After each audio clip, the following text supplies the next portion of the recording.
great myth is that knowing is a benefit emotionally. That's a myth. Most of what we know about ourselves is really just what we believe about ourselves, and really pretty much what you believe about yourself is a false.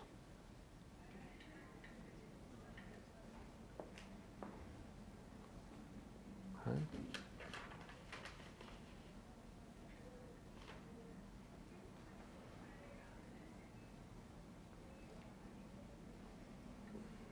Not knowing is liberating.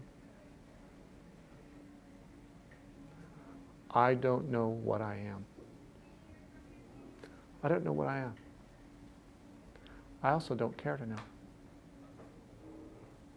I don't need a mental construct of words and put myself in it and say, well, that's me. Because maybe I'm something else. Or maybe I discover a different version later. I don't have a mental box that I put myself in and say, see there, that description with words, that's scary. I can create mental boxes and imagine what it's like to be in them, and I can even live in them for years, like the box of not good enough, and feel all the emotion and walls and fears of it. I can know what that experience is. Feels like hell. Not knowing is liberating. I don't know what I am. You have an opinion of me? I don't know if that's true. You don't like me? I don't know why. Think I'm stupid? I don't know that's true. Think I'm a genius? I don't have to live up to that expectation. I don't know. I don't have that standard for myself. If I don't have that standard for myself, I can't fail. Well, every definition that I've had of myself turned out to be false. Every agreement I made is like, oh, I'm a good boy, I'm a bad boy, and everything in between turned out to be false. That was just something I made up, a construct of ideas that I bought into. And there was just really, when I looked at a construct of ideas, I could have created something different. They were also very arbitrary. So none of them are true. What about things you believe in, like, sorry. So every construct of idea that I could have of myself is false. I don't believe in a one anymore. You choose not to. Correct. I can manipulate ideas and concepts. I know I can do that with a consciousness by directing this mind. And I can fuse them with a force, a power of belief, or called faith, to make it seem very real. But they only exist in my imagination. They aren't really real. And so why would I make something real that's entirely false? No, I don't do that anymore. I don't turn myself into a concept and try and fit inside it. Your ego's afraid. But you're identified with the fear, identified with the ego, so it feels like you're afraid and you can't do it. Okay? This is what took me a few years. Okay? In the beginning, I would only visit it and experience it briefly.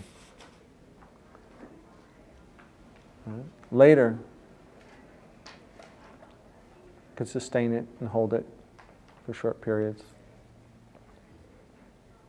And it would happen by accident, this kind of state of beingness. And then after a long time, I learned that how to do it at will, and it was no longer an accident.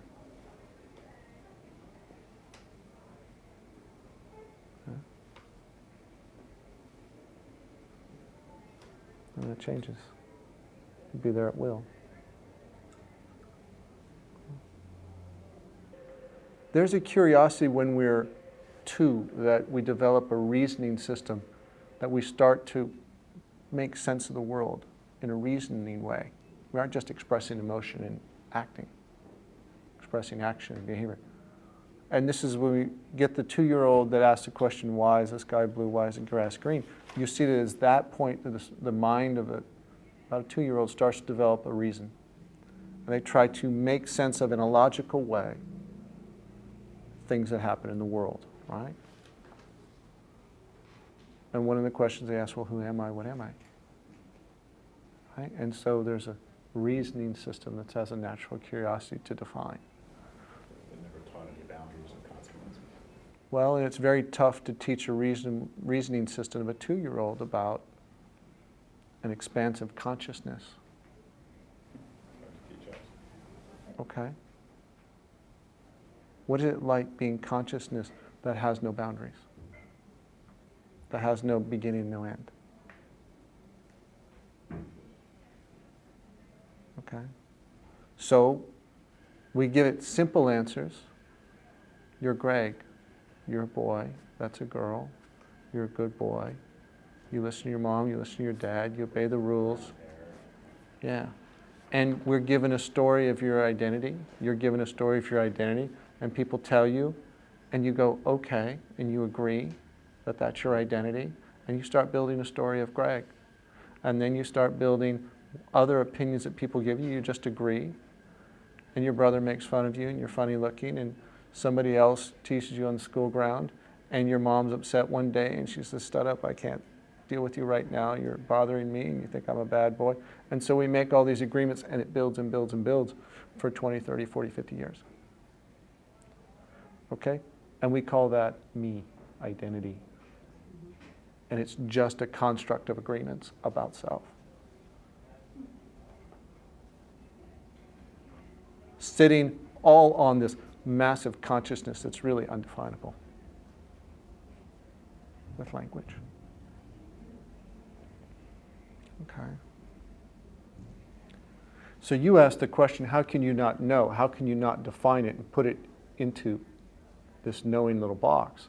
And I look at this massive consciousness and I go, how can you fit it in a box? That would be silly. Okay.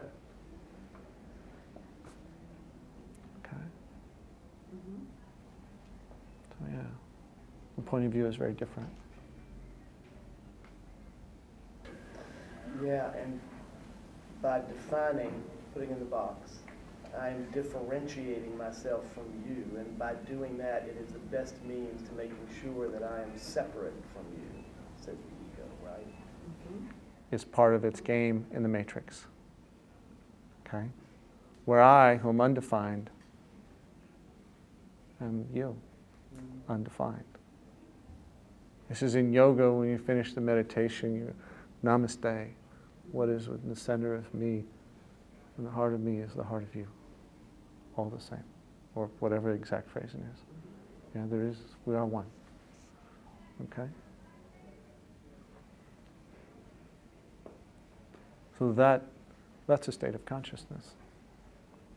That's not limited within a definition or boundary. Okay? It's from this perspective that I can see even the chaos and the suffering and injustice in the world, and not be judgmental, and not be victimized.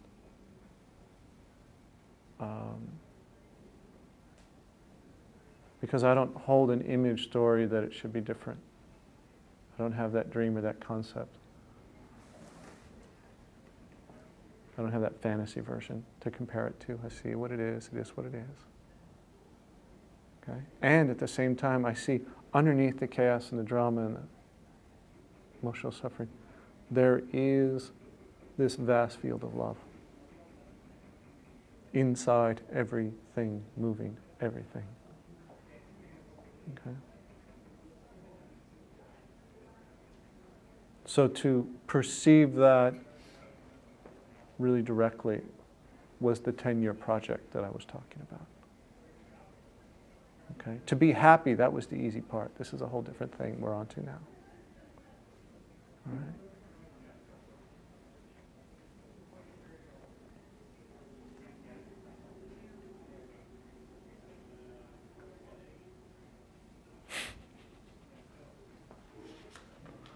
At this point, though, I don't have anything to teach you. I don't have anything to share with you from this point of view. Because the tool of communicating things to you by language is through concepts, and if I give you concepts, you're likely to believe them. And I don't even believe them right now. Okay? What I'm giving you earlier was like some methodology to understand the myths so you don't believe those other ones you already have. So you can liberate yourself from them. So there's a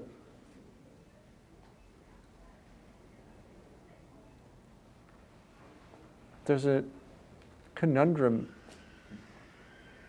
at a certain process of teaching where it's like language, giving you concepts with language. I'm giving you material to trap yourself with. How do I do that? How do I do that? And have you not trap yourself? And what I was doing earlier is giving you the myths of how you trap yourself with concepts. And so you are less likely to fall into them. Okay? And more encouraged to know less. Okay? That's the freedom.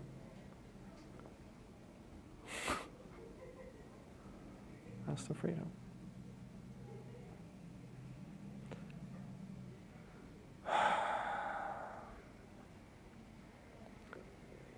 What I'm still doing, though, is sharing with you is more than just a dream at this point. It's a presence of that consciousness. You see, when we got our dreams early on, oh, your name is Greg and you're a good boy, and we got those concepts and they came to you as messages from other people. They came transmitted with language as ideas. And so we built this structure of ideas of ourselves. But included in that message was emotion. Included in that message was energy. Okay? What I'm still doing is I'm still giving you a message right now. But I'm giving you a message of love, and I'm giving you a message of this presence. And not that I'm this presence or anything, it's really just this presence that's really everywhere all the time.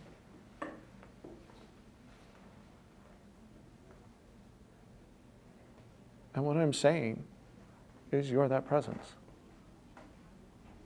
And I'm giving you this dream. I'm giving you this message.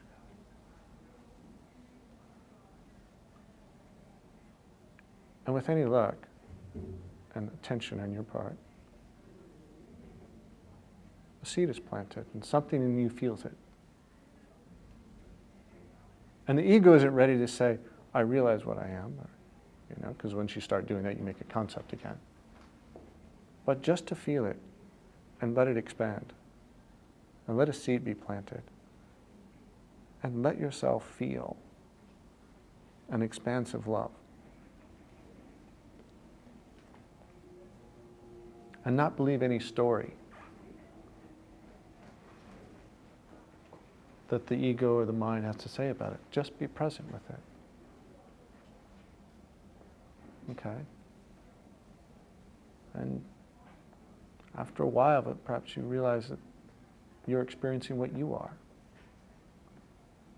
And you might also be experiencing how the ego is reacting to you coming alive. Okay?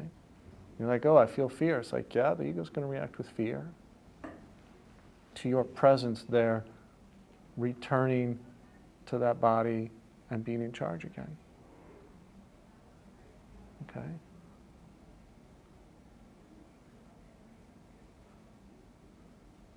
So this is the message to you of what you are, from my point of view.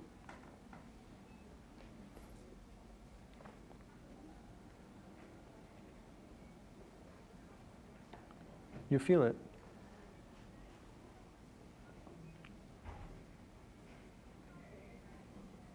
Can you describe what you feel? Just a freedom and expansiveness.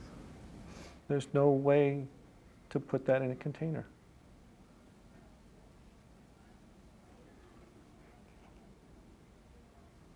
Why would you want to?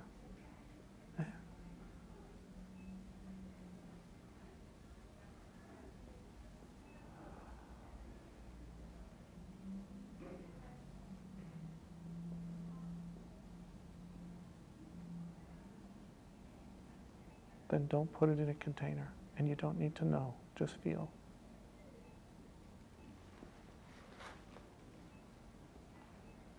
Don't write, don't think, just feel.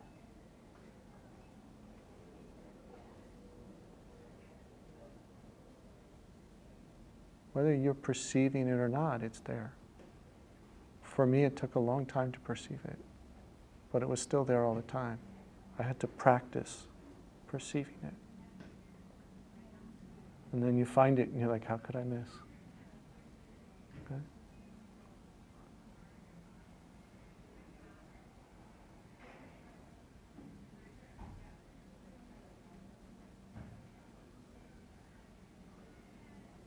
This part, presence, is not a dream that your mind is dreaming.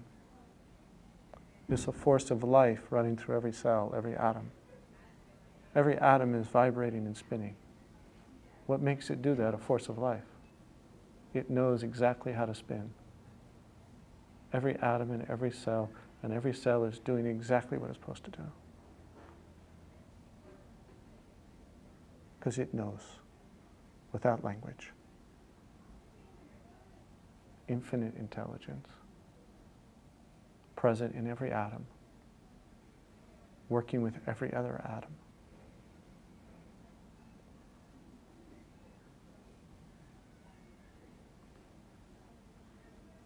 And you'll never know how it all knows to do that.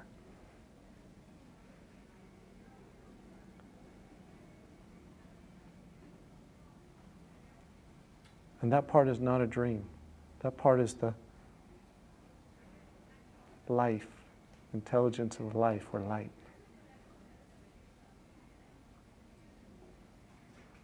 It's making your heart beat.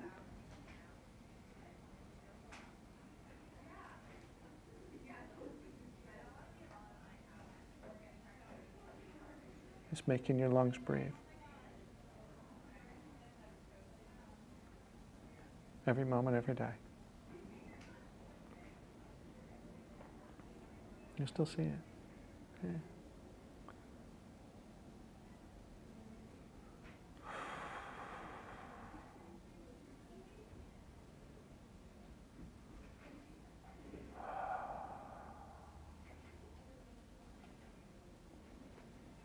Just feel.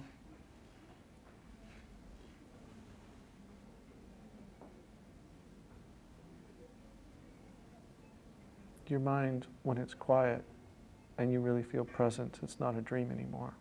You're perceiving life as it is. You're perceiving life as it is. Feel that presence? That's you. Your body's perceiving you as a presence. Your body's experiencing you. Your ego's reacting to you. You've been identified as the ego, but put yourself in the point of view of presence, of life, and watch the ego react and watch the body experience you. And you're that force passing through that body.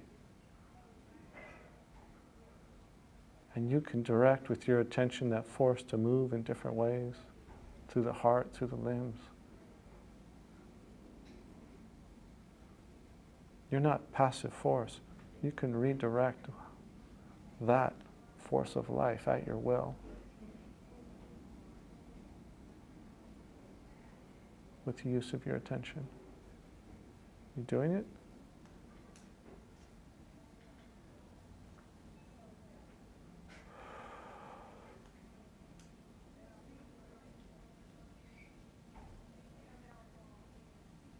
And I suggest to you a new agreement, to open your heart, to be present with yourself and to open your heart, to let go your fears and beliefs, and to be free to love and present with yourself.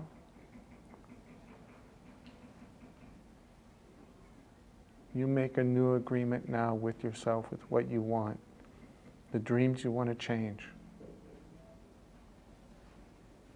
With that connection of that force of life, thy will be done. What happened? Maybe fast, maybe slow, but you've started the change in direction with that new agreement. You see the power of agreements? to change the course of your life to live a certain way, then you can make an agreement to change all your fearful and limiting agreements. Make it with yourself. I will change all my fearful and limiting agreements, and I will open my heart to be love and present.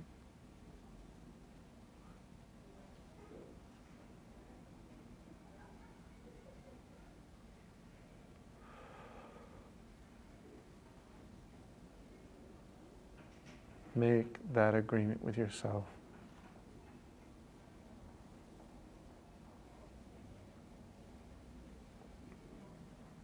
And know that it will not come with an answer, but it will come with action.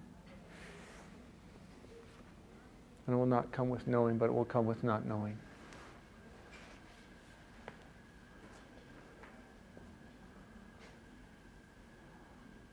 And will not come with immediacy, but it will come with time.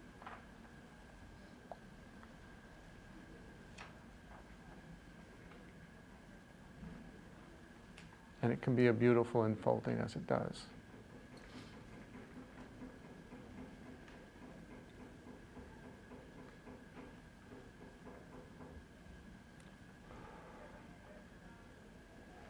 And put your attention, your heart, and your will down in your belly. And make that agreement with yourself. Not to me, not for me, just for yourself. And whatever other changes you want to make in your life, make those commitments now.